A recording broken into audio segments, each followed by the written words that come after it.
All right, we're still in Lagos on AM Express, and at this point in time, we would like to, we have a guest in the studio who's come all the way from the United States of America.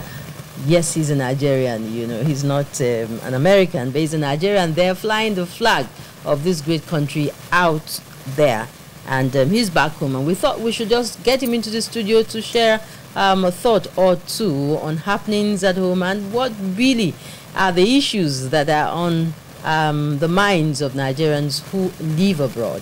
Welcome to the program. Thank you very much. All right, my guest this morning on the program is Captain Paul N. Vincent. He's a captain in the United States Army and a chaplain also in the U.S. Army. Once again, welcome to Nigeria. Thank you very much. How long have you been home?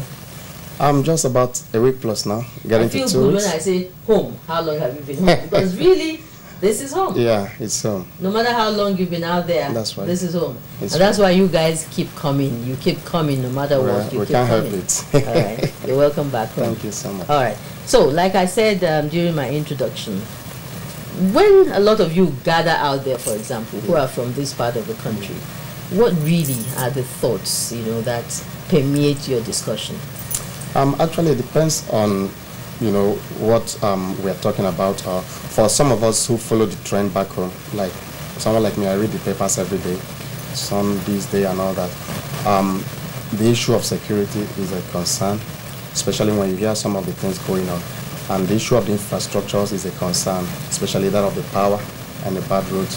So some of those are the key things that the economy actually, I would say, comes there, because the security will always influence the economy, and the infrastructures will also influence the economy. If the power is working and the security is okay, investors or people who want to, you know, bring business to Nigeria will be willing to come.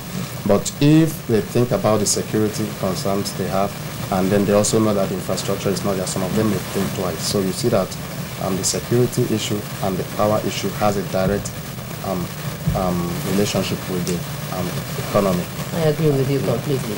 But then the security issue is almost alien to us here at home.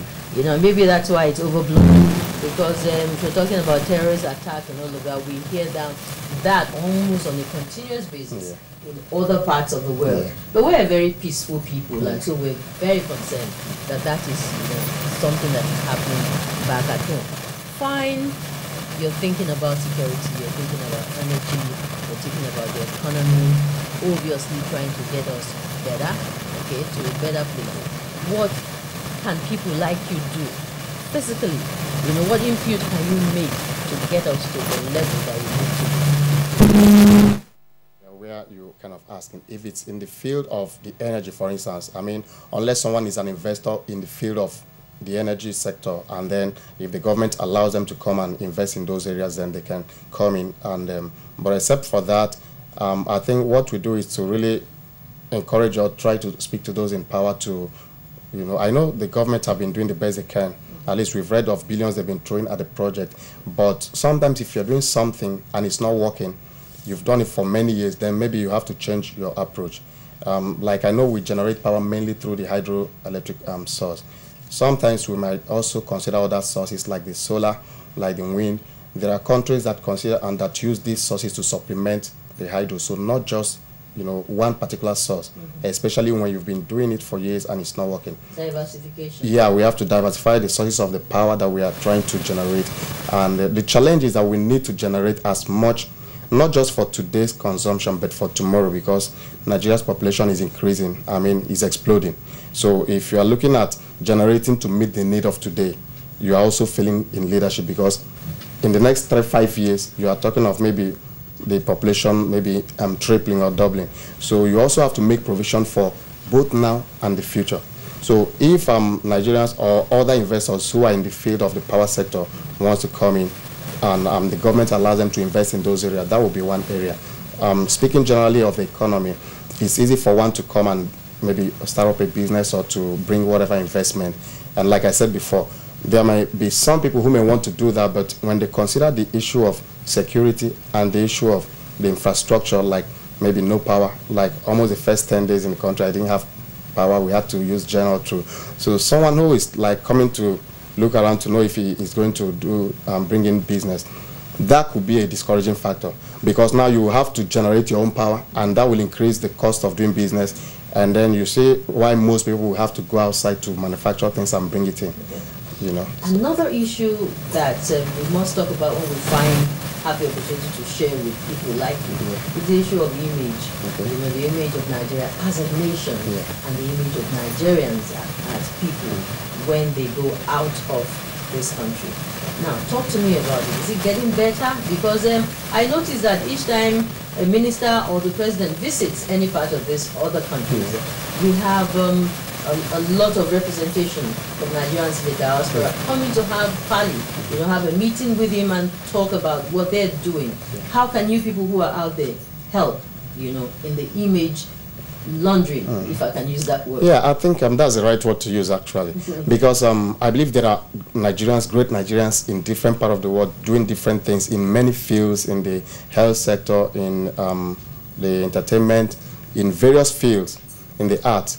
But one thing we discover is that when one person who may be called a Nigerian but doesn't even live in Nigeria goes out and does something stupid, everybody talks about it as if fine. So that in a way dilutes whatever positive influence those of us who are doing something positive out there, you know. So there is a need to sustain the effort to be able to project the image of Nigerians. Those of us who are out there have a challenge to be able to portray the image of the country so that they don't think of Nigeria and think 419, like everybody's a 419. Not anymore. Or well, there are still a lot of people out there. In some medias, there was a time NBC did a show, and in that show, they tracked a lot of these guys who were doing both in Europe, in UK. I think that's why we have Nigerian television, you know, viewed all over the world now, because we're beginning to tell our stories. That is not just our story. Okay. So I think that's a lot of the field we can do a lot of work to be able to let people know that we as Nigerians are both those at home and those abroad. We are hardworking people. We are decent people. I mean, there are Nigerians that control conglomerates outside this country. Gatwick Airport was recently bought over by a Nigerian, and that. In one word, how did this come about? You know, you are also an author as a military chaplain. Yeah, I'm an author. I've been writing even before I left the shores of this country. I used to write newspaper articles, and then it later metamorphosed into book writing. And I'm able to combine both because I serve in the Army Reserve, and that gives me some time to be able to do some ministry work on the civilian side. A man of many parts. And you're doing us proud out there. Thank you so much. Congratulations. Thank you so much. We're very proud of you. Thank you. And welcome back home. Thanks for coming on the program Thank today. you so much. All right. That's been our chat with Captain Paul N. Vincent, chaplain, and captain in the U.S. Army, of course, a Nigerian, bona fide Nigerian. He's proud to be one, and he's here to share his thoughts with us. The program is A.M. Express. Don't go away because the show continues in just a moment.